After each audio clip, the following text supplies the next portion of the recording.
Howdy, y'all. This is our Texas Cities Cultural Articulation Project, and we'll be doing our project on Laredo, Texas. I will explain baseline information about Laredo. Laredo, founded 1755, grew from a village to the capital of the short-lived Republic of the Rio Grande to the largest inland port on the Mexican border. According to the most recent census, the population is 257,602, and women population make up nearly half.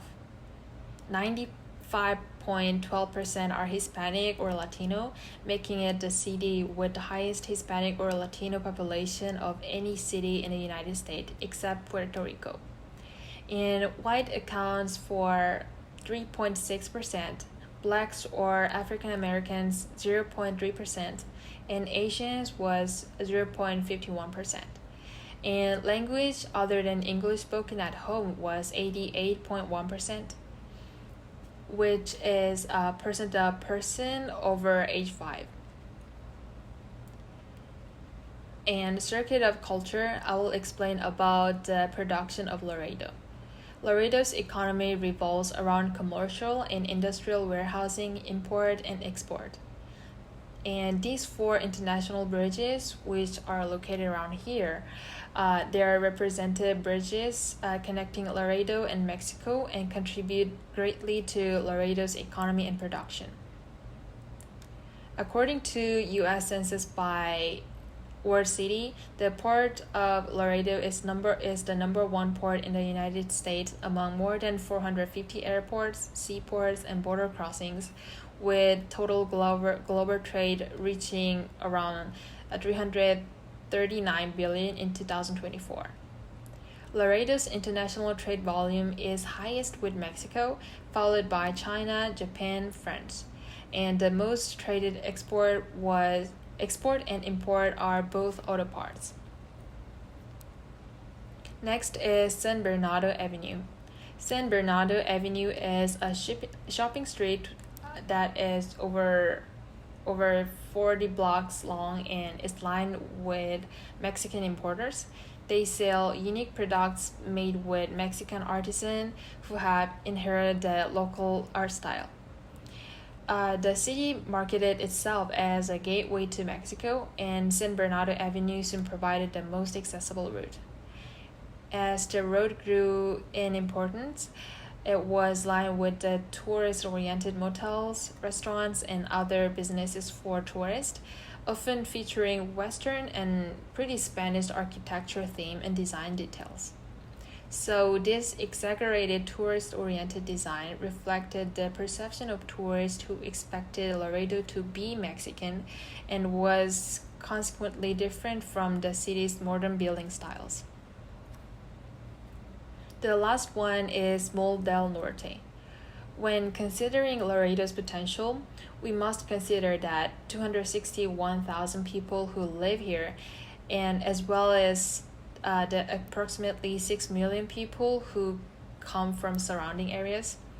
So located in the heart of downtown between Main Road and Hillside Road, just off Interstate 35, Mall del Norte is the premier shopping destination in South Texas and northern Mexico. And this upscale shopping mall feature over 150 stores, which is one of the biggest shopping mall in the Laredo. And now for the consumption portion of the Circuit of Culture. The first artifact we have is the Taste of Laredo Food Festival. The Taste of Laredo Food Festival is an event that displays the culinary scene within Laredo, allowing different local restaurants to set up their booths in Laredo Energy Arena and display their culinary capabilities to the attendees at their event. This event does an exceptional job of showcasing the culinary diversity within Laredo. Within the event, there are competitions and prizes for best plating, best dessert, and best overall dish. Taking place in February, the festival is part of the Washington's birthday celebration. I interviewed Jeff Snowden, a longtime resident of Laredo, about the Taste of Laredo Food Festival and its cultural significance to the area. Jeff said, "This The festival really shows off Laredo's food scene. It is awesome to see all the local flavors and how people are adding their own regional twist to things like burgers and Chinese food. And if you're into Tex Mex, it's basically paradise. There is everything from tacos to moles to enchiladas, plus soups like menudo and pozole. It is a great mix of traditional and creative. The next artifact we have is the Laredo Birding Festival. And as many of y'all may know, the Rio Grande Valley is renowned for its rich avian biodiversity, making it a prime destination for bird enthusiasts. Each February, the Laredo Birding Festival showcases this ecological treasure during a 3-day event dedicated to bird watching and nature appreciation. The festival highlights the natural beauty of Laredo and offers residents a unique opportunity to engage with their environment. Thanks to its strategic geographic location, Laredo has long time been a haven for both migratory and native birds. I interviewed Leonel Gonzalez, a former resident of Webb County and a nature enthusiast, to see if he had ever attended or heard about the birding festival that takes place in Laredo. He had this to say. Yes, me and my family are nature enthusiasts, and one of our favorite things to do is go bird watching. We have attended the festival a couple times, but most of the time, we just go bird watching as a family. I think it's a great way to engage with the natural beauty of Laredo and see some unique species of birds that you cannot find anywhere else in Texas. My third and final artifact is the Laredo Sister Cities Festival. The Laredo Sister Cities Festival is a festival that takes place every summer in the Sames Auto Arena in Laredo. The arena is transformed into a mercado, and that has everything from clothing, spices, food, music, and dance performances hailing from the motherland of Mexico. This festival is a perfect way for the city of Laredo to display its Mexican heritage, and for residents to consume the culture that made Laredo what it is known to be today. I once again interviewed Jeff Snowden about the Sister Cities Festival and what it meant to him as a Caucasian resident of Laredo. He had this to say. As a white person, the Sister Cities Festival has really deepened my appreciation for the cultural diversity we have here in Laredo. It is such a unique event. What I love most is about how welcoming it feels. It's not just a festival, it's a celebration of identity. You get to see people from all walks of life coming together to enjoy the Mexican heritage of Laredo, and it's an experience that makes you proud to call Laredo home. Next, let's move on to the representation element of the circuit of culture. The first artifact for the representation element is news coverage of border issues. As a border city, Laredo is a major focal point for immigration and border security discussions. The mediated platforms that these representations are found in are the TV news channels, newspapers, and social media. A great example of this is the Laredo Morning Times' recent article about Laredo leaders and border enforcement concerns, which you can see over to the right. Everyday conversations revolve around the challenges and opportunities that come with living near the border. They also center around the duality of American and Mexican cultures in the town and area. The next artifact for the representation element is music. Laredo's cultural identity is strongly represented through music genres with deep roots in the borderlands, like Tex-Mex or Norteño. This is another demonstration of the importance of Laredo's border location to their culture. The bilingual and bicultural aspects to life in Laredo are important and are echoed throughout the representations of the city. The mediated platforms that these representations are found in are local radio stations, music festivals, and concerts. A great example is Palomazo Norteño, which is a Laredo music festival for Norteño music, which you can see the poster for on the right. Everyday conversations about music revolve around local music events and the cultural significance and roots of the music. Next, documentaries are the third artifact of the representation element. These documentaries are representations found in film festivals, streaming platforms, and even news platforms. The main example I'll discuss is Las Martas, which is a documentary that follows the debutante ball tradition in Laredo. The documentary highlights the intersection of Mexican-American heritage with American societal norms. Las Martas in particular was streamed on Amazon Prime and even featured in the New York Times, which is a great example of the mediated platforms where we see these representations. Everyday conversations revolve around cultural pride, elitism, and exclusivity, as well as the debate between traditions and the modern adaptations of those traditions. Hello, my name is Harry, and I'm going to go over identity for the Circuit of Culture. My first artifact is the US-Mexico border. Due to the proximity of Laredo to the US-Mexico border, the city has one of the highest Hispanic populations in the United States. This proximity also affects them economically, as over 47% of international trade to Mexico goes through the port of Laredo. Due to this large Hispanic population, combined with the economic trade to Mexico, this artifact scopes a unique identity for all the citizens of Laredo. My second artifact for identity is the Gateway City Pride Association. This is an organization emphasizing the importance of diversity and inclusion of residents in Laredo. They host marches, parades, and socials for all residents, which are hosted all over the city. My third artifact for identity is the Washington Birthday Celebration Association. This is an association that schedules and organizes activities to celebrate George Washington's birthday. They provide a unique identity for the citizens of Laredo, one that blends Hispanic and American culture. These festivities are a mix of both cultures, providing a unique experience for all attendees. Now I'll talk a little bit more about regulation in the Circuit of Culture. My first artifact I have is the Laredo Police Station. This is located by Maher Avenue and Carlson Road, a few streets away from the airport, which shows you a little bit about the demographics in this area. This houses multiple departments, including the Criminal Investigation Department, the Crime Prevention Department, the Detective Division, the Patrol Division, the Properties Division, and the Records Division. My second artifact in regulation is the Laredo Municipal Court.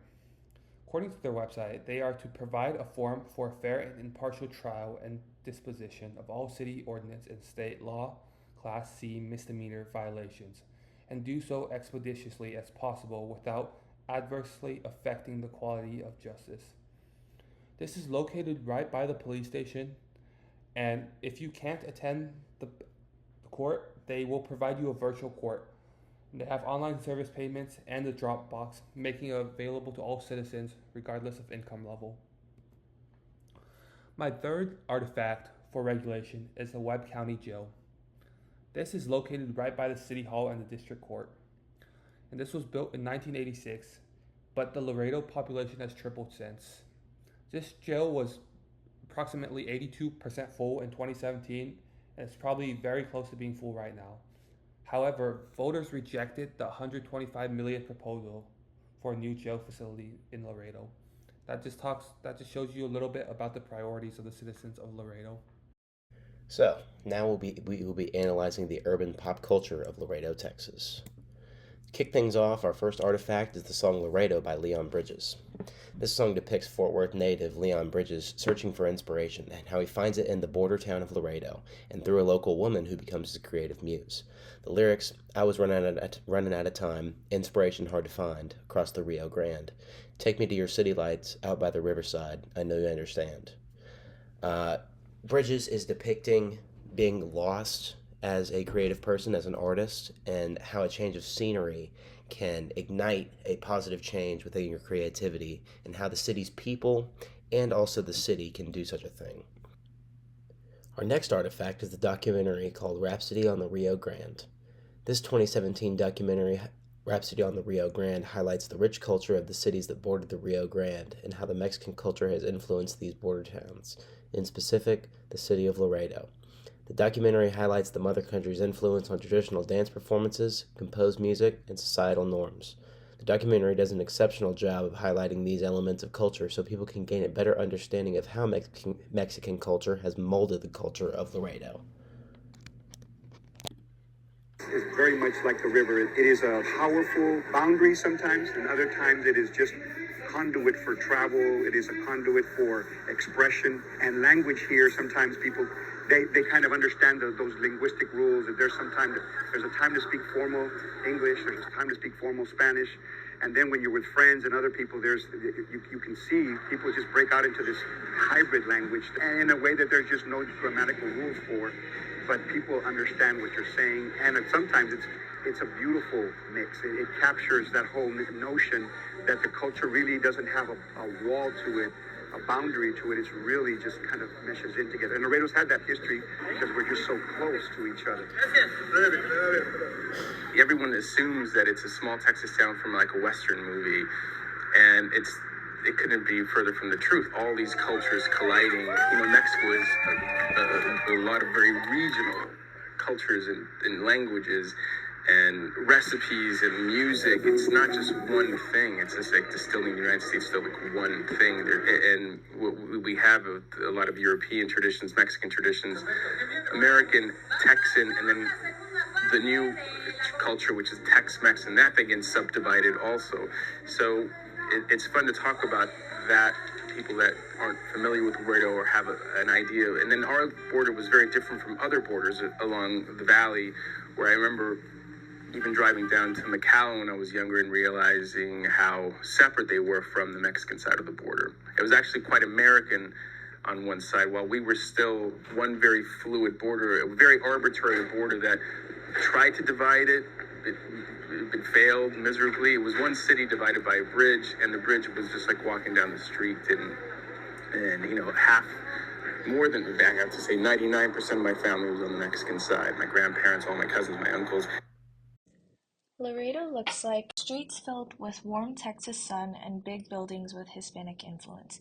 It looks like colorful murals, street vendors, and Spanish-English signage, and cultural pride seen in local art and architecture. The artifact we chose is the La Posada Hotel. It was developed from 4 19th century Spanish colonial buildings, and it literally sits on the edge of the US and Mexico along the Rio Grande, which makes it a symbol of border life. The city sounds like Tejano music, kids playing, street vendors shouting orders. It sounds like a mix of Spanish and English in daily conversations and church bells on Sunday mornings. It also sounds like the water flowing in the Rio Grande. The artifact we chose was a sound clip of Laredo's Jambuzi Festival from 2010, and you can hear the music and the talking of Laredo. The city smells like grilled meats from backyard parties and roadside taquerias, hot pavement and dust from the summer heat, exhaust from passing trucks and border traffic, and river air from the Rio Grande. The artifact we chose was the warm, fragrant smell of a freshly made taco that is bursting with seasoned meat, onions, cilantro, and lime, all wrapped in a soft tortilla. The city tastes like spicy, homemade, and deeply comforting Hispanic flavors. Tacos de barbacoa, pan dulce, raspas, and homemade salsas. It tastes like flavors that have been passed down through generations and across borders. The artifact we chose is the homemade taste of a grandma's cooking for her whole family, a taste you can't get anywhere else. Now moving on to connection with readings. The first connection we made is from the preface to A Contribution to the Critique of Political Economy by Karl Marx. Marx argues that the economic base of a society shapes its social and cultural life. In Laredo, the city's position as a major border trade hub and its working class economy directly influences the way that people live, work, and interact. The sights, sounds, and even smells, from long lines of freight trucks to taquerias on street corners, are shaped by this economic structure. A quote from this reading is, "The mode of production of material life conditions the social, political, and intellectual life process in general," by Karl Marx. The second connection to reading we chose was from Subjugated Knowledge, Activism, Scholarship, and Ethnic Studies Ways of Knowing by Dan Berger. Its connection to Laredo is that Berger introduces the concept of subjugated knowledge. knowledge created by marginalized communities that are often overlooked or devalued by dominant institutions. In Laredo, everyday experiences like speaking Spanglish, cooking traditional foods, and navigating life on the border are valid forms of knowledge passed through lived experience, not through textbooks, and it shows cultural resilience, identity, and survival in a space that is shaped by power and history. A quote from this reading is, "Knowledge is not neutral, it is shaped by power and experience." Dan Berger. Next, let's discuss who is empowered and who is disempowered in this culture. First, the Mexican American community is empowered. Laredo celebrates the bicultural identity of the Mexican American community through festivals, music, food, and much more. Local businesses are also empowered. Because Laredo is such a major trade hub between the US and Mexico, local businesses, especially those involved in cross-border trade, are empowered. Now, the city disempowers undocumented immigrants. Federal policies and the high presence of border security in the area leads to extreme exclusion and marginalization by limiting their full participation in the community and culture of the area. Non-Mexican groups may additionally feel disempowered. Those that don't speak Spanish or aren't familiar with Mexican culture and traditions may feel othered or have a higher barrier of entry to fully participate in the community. Laredo, Texas is an extremely important city within our great state, and it perfectly displays our Tex-Mex heritage. Laredo is full of Tex-Mex culture. It offers delicious food that combines Mexican seasoning with Texan style. People there communicate with both Spanish and English. Laredo displays what Tex-Mex is all about. Its music, artwork, and emphasis on family reveal a proud heritage that continues to build and evolve with every new generation. Laredo is not only a border town, but a part of what makes us Texans. It is where history, culture, and development meet and reveal to us who we are and where we are from. Laredo, Texas is a critical city with a rich history within the state. It reveals the rich diversity of both Mexican and American culture, which defines our Tex-Mex heritage. Laredo is not only a vital point of entry for both Mexico and Rio Grande, but also shares language, traditions, and cuisine that binds them together.